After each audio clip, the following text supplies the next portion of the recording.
आपका सैनिक school YouTube channel पर स्वागत है। आज स्टार्ट करेंगे भौतिक विज्ञान का फर्स्ट चैप्टर विद्युत क्षेत्र।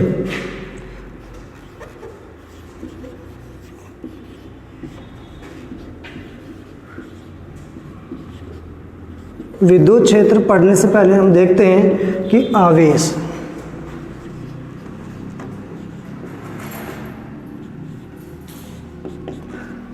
हम देखते हैं कि जब एक वस्तु को किसी वस्तु से रगड़ते हैं तो उस पर एक अन्य वस्तुओं की तरह अलग से व्यवहार करने लग जाती है, यानी उसे विशेष गुण आ जाता है, तो हम उसे कह सकते हैं कि वो आवेशित हो गई है। यानी जैसे अपने पास कोई पेन है, उसको बालों में रगड़ते हैं अपने में, तो वो छोटे कागज़ के टुकड़ों को अपनी ओर आकर्षित करने लग जाता है, जिससे हम कह सकते हैं कि वो पेन था वो आवेशित हो गया। या हम दूसरे शब्दों में कह सकते हैं कि किसी वस्तु में इलेक्ट्रॉन की कमी या अधिकता को हम क्या कहते हैं, आवेश कहते हैं। जैसे किसी वस्तु में इलेक्ट्रॉन की कमी है तो वस्तु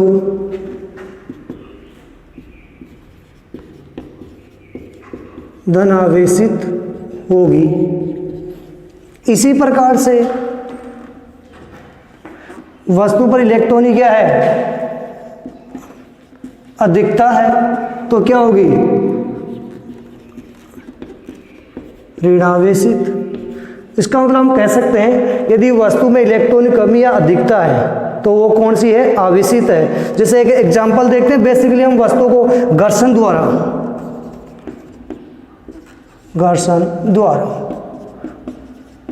आवेश देखते हैं। सबसे पहले जैसे किसी वस्तु को रगड़ते हैं उस पर तो वो वस्तु पर आवेश आ जाता है, वो कौन सा होता है, घर्षण द्वारा आवेश होता है। इसका हम जैसे एक प्रयोग करते हैं, जैसे अपने पास कांच की छड़ है, कांच की छड़ को रेशम के कपड़े पर रगड़ते हैं तो क्या होता है, कांच की छड़ में इलेक्ट्रॉन की कमी हो जाती है और रेशम के कपड़े में इलेक्ट्रॉन की अधिकता हो जाती है, जिससे कांच की छड़ पर कौन सा आवेश आता है, धन आवेश। कांच की छड़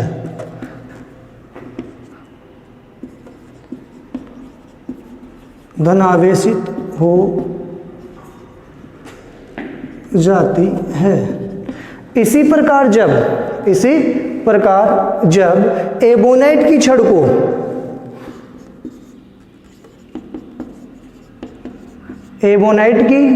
बिल्ली की खाल से रगड़ते हैं तो क्या होता है, उसमें एबोनाइट की छड़ में इलेक्ट्रॉन की अधिकता हो जाती है, यानी कि ऋणावेशित हो जाती है। इसका मतलब क्या हो गया, कांच की छड़ में इलेक्ट्रॉन की कमी और एबोनाइट की छड़ में इलेक्ट्रॉन की अधिकता हो जाती है। अब इसका प्रयोग देखते हैं। जैसे अपने पास कांच की छड़ लेते हैं,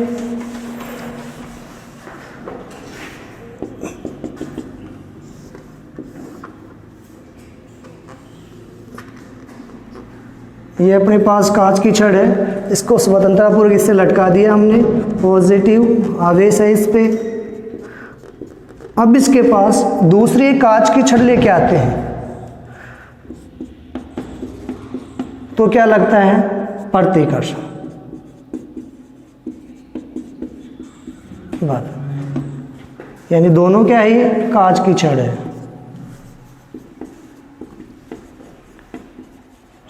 इसी प्रकार से दूसरा और देखते हैं।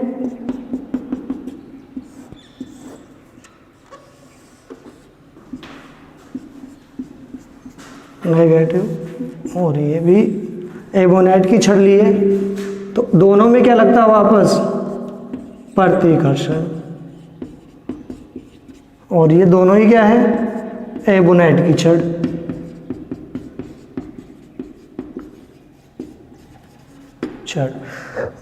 अब तीसरा एक और देखते हैं हम।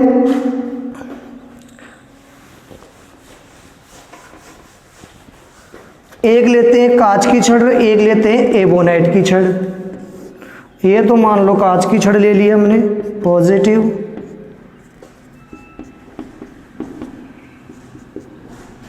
और ये ले लिया हमने नेगेटिव, तो क्या लगेगा? आकर्षण। ये क्या है? कांच की छड़। ये किसकी है? एबोनाइट की।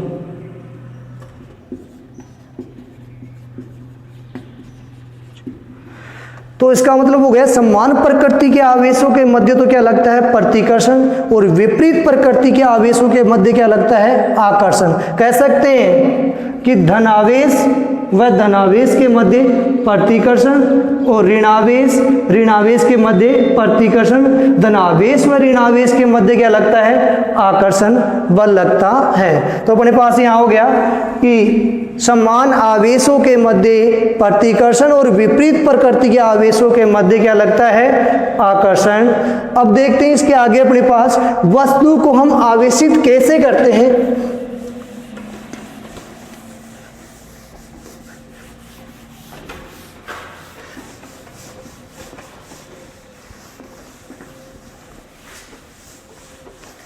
आवेशित करने की प्रक्रिया होती है अपने पास सबसे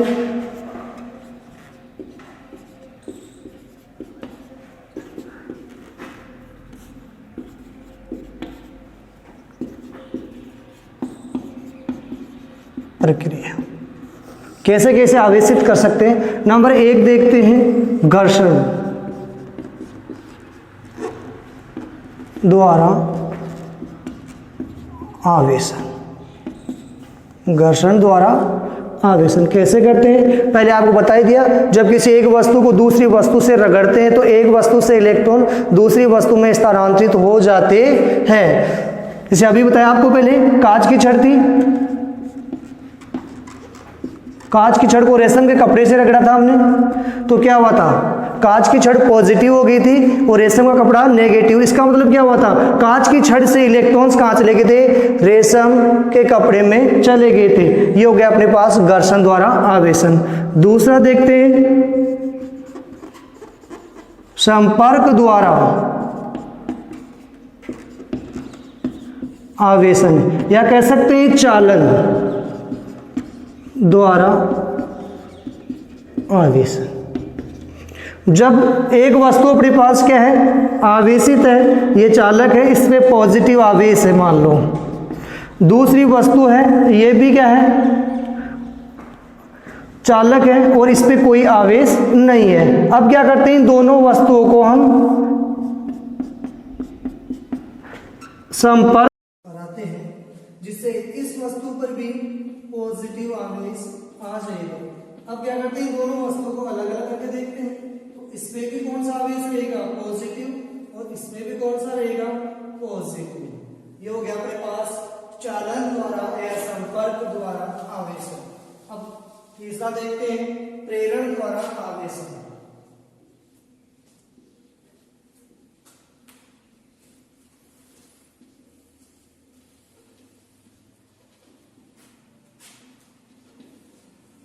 प्रेरण द्वारा आवेशन यानी कि किसी वस्तु को बिना संपर्क स्थापित किए, यानी उसे स्पर्श नहीं करेंगे, संपर्क नहीं करवाएंगे और उसे आवेशित करेंगे, तो वो प्रक्रिया कौन सी कहलाएगी? प्रेरण द्वारा आवेशन। बिना संपर्क स्थापित किए वस्तु को आवेशित करने की प्रक्रिया को प्रेरण द्वारा आवेशन कहते हैं। जैसे अपने पास ये कोई वस्तु है, इस पे कोई आवेश नहीं है, ये कोई छड़ है, इस पे मान लो पॉजिटिव आवेश है, इसको पास लेके आएंगे तो क्या होगा? इस पे पॉजिटिव है तो यहाँ पर क्या होगा? नेगेटिव, इधर पॉजिटिव आवेश आ जाएगा। ये प्रेरण द्वारा हुआ है। तो इसमें क्या करते हैं? दूसरी स्थिति में हम इस पॉजिटिव को क्या करते हैं? भू संपर्कित कर देते हैं इधर से, तो ये टोटल आवेश कहाँ चला जाएगा? पृथ्वी में चला जाएगा। अंत में इसमें कौन सा आवेश जाएगा? नेगेटिव आवेश आ जाएगा। यदि ये संपर्क नहीं करवाया, इसको आवेशित कर दिया, ये हो गया प्रेरण द्वारा आवेशित। यानी इसमें क्या होता है? विपरीत प्रकृति का आवेश आता है। अब बात करते हैं आवेश की इकाई।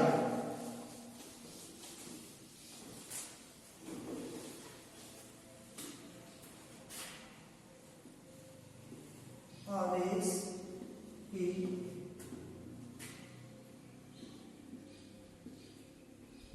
इकाई आवेश की इकाई होती है कूलाम।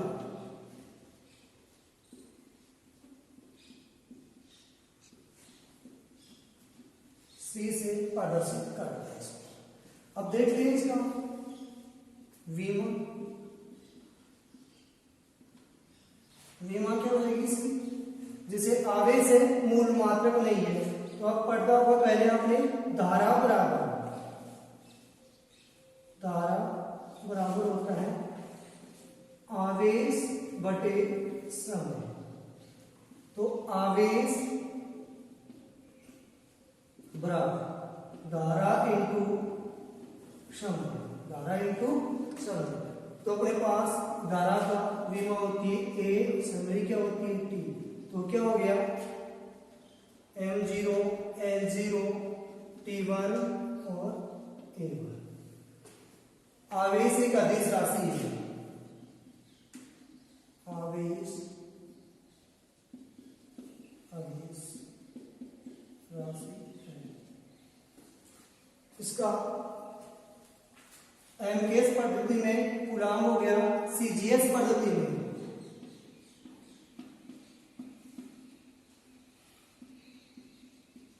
होता है स्टेट कूलाम। क्या होता है? State coulomb. अब आगे देखते हैं इसमें अपने पास आवेशों की गुणधर्म।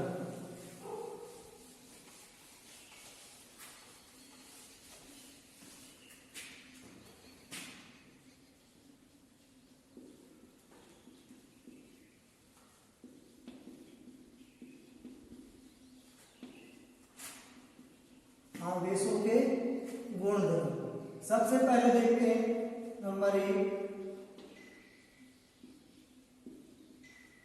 आवेशों की निश्चितता। निश्चितता क्या होती है अपने पास? जैसे कोई वस्तु है, उसमें विराम अवस्था में है, उस पे आवेश 5 कूलाम है और वो वस्तु गतिशील होगी तब उस पे आवेश भी 5 माइक्रो कूलाम होगा या कूलाम ही होगा। कैसे? कोई वस्तु गतिशील है तब उसका आवेश, और विराम अवस्था में है तब उसका आवेश क्या होगा? बराबर होगा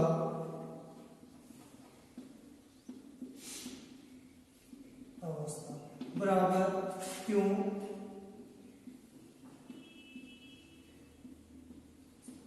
यानी कि स्थिर अवस्था में और गतिमान अवस्था में आवेश का परिमाण क्या होगा? बराबर होगा। नेक्स्ट नंबर 2, आवेशों की योज्यता।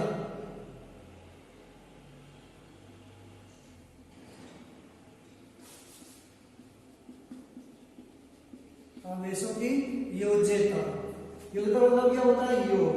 किसी निकाय में उपस्थित आवेशों का बीजीय योग, किसी निकाय में उपस्थित आवेशों का बीजीय योग, उसमें उपस्थित आवेशों के, उसमें उपस्थित आवेशों क्या बीजीय योग, उसमें उपस्थित कुल आवेश के बराबर होता है। कोई निकाय है, जैसे ये है, इसमें मान लो कुछ भी आवेश है, Q1 है, Q2 है, Q3 है, Q4 है और Q5 है, तो इसमें क्या होगा? निकाय हो गया तो कुल आवेश क्या होगा? Q बराबर इसमें होगा Q1 Q2 plus Q3 plus Q4 plus Q5। यानी कि किसी निकाय का कुल आवेश उसमें उपस्थित आवेशों के बीजीय योग के बराबर होता है। जैसे इसका एक एग्जांपल भी देख सकते हैं।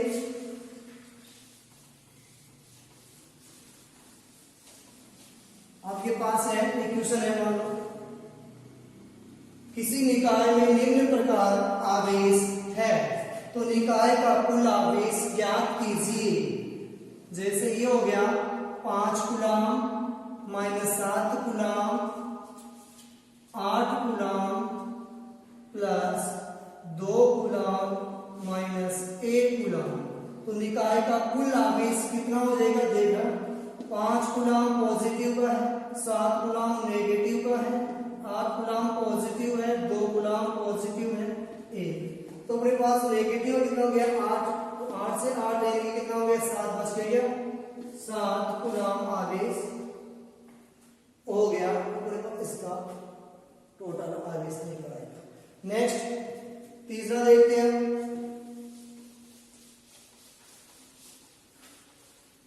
आवेश संरक्षण नियम।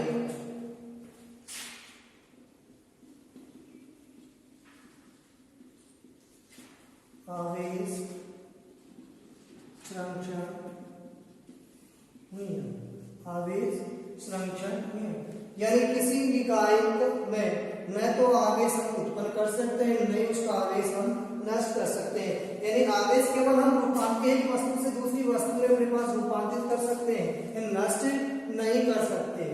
नेक्स्ट है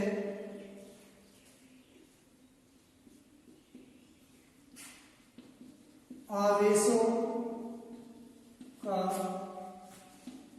क्वांटिमीकरण। आवेशों का क्वांटिमीकरण क्या होता है? क्वांटीकरण में देखेंगे हम, किसी निकाय में आवेश का विनिमय सतत न होकर विभक्त रूप में होता है, अर्थात इलेक्ट्रॉनों के पूर्ण गुणज के रूप में होता है। जैसे अपने पास कोई निकाय है, उसको आवेश दे रहे हैं, तो हम ऐसा नहीं दे सकते कि इसको आधा इलेक्ट्रॉन दे सकते हैं। उसको देंगे तो 1 इलेक्ट्रॉन, 2 इलेक्ट्रॉन, 3 इलेक्ट्रॉन, 4 इलेक्ट्रॉन, तो उसका मतलब आवेश दे सकते हैं उसको Q बराबर प्लस माइनस NE। Q यहाँ पे आवेश हो जाएगा, N इलेक्ट्रॉनों की संख्या है, E इलेक्ट्रॉन का आवेश है। ये हो गया अपने पास आवेशों का क्वांटिमीकरण। इसका एक एग्जांपल देखते हैं हम।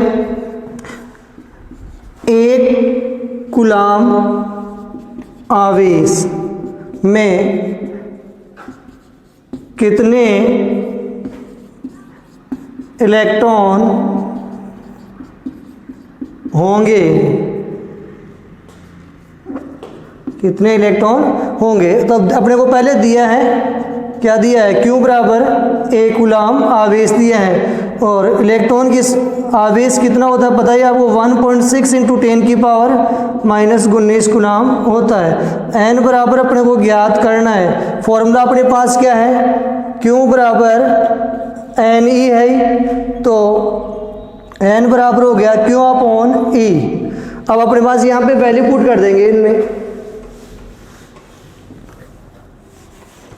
तो n बराबर देखना, Q की वैल्यू कितनी है? 1 कूलाम में इलेक्ट्रॉन का आवेश 1.6 इंटू 10 की पावर माइनस 19। 10 की पावर माइनस 19 ऊपर जाएगा, 10 की पावर 19 प्लस का हो जाएगा 1.6। तो एक पावर अपने पास कम करते हैं तो क्या हो गया? 10 इंटू 10 की पावर 18 बटे 1.6 भाग देते हैं इसमें, तो आइए अपने पास कितना? 6.25 इंटू 10 की पावर 18 इलेक्ट्रॉन। इसका मतलब हो गया 1 कूलाम आवेश में 6.25 इंटू 10 की पावर 18 इलेक्ट्रॉन होते हैं। अब हम नेक्स्ट पॉइंट स्टार्ट करते हैं।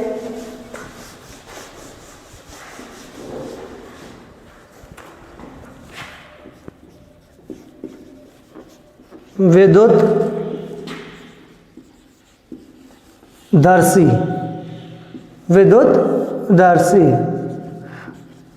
विद्युतदर्शी अपने पास देखते हैं। विद्युतदर्शी किस काम आती है? पहले ये देखते हैं कि विद्युतदर्शी आवेश का परिमाण और आवेश की प्रकृति ज्ञात करने के काम में आती है। इसका उपकरण कैसा होता है वो देखो। पहले एक कांच का जार लेते हैं,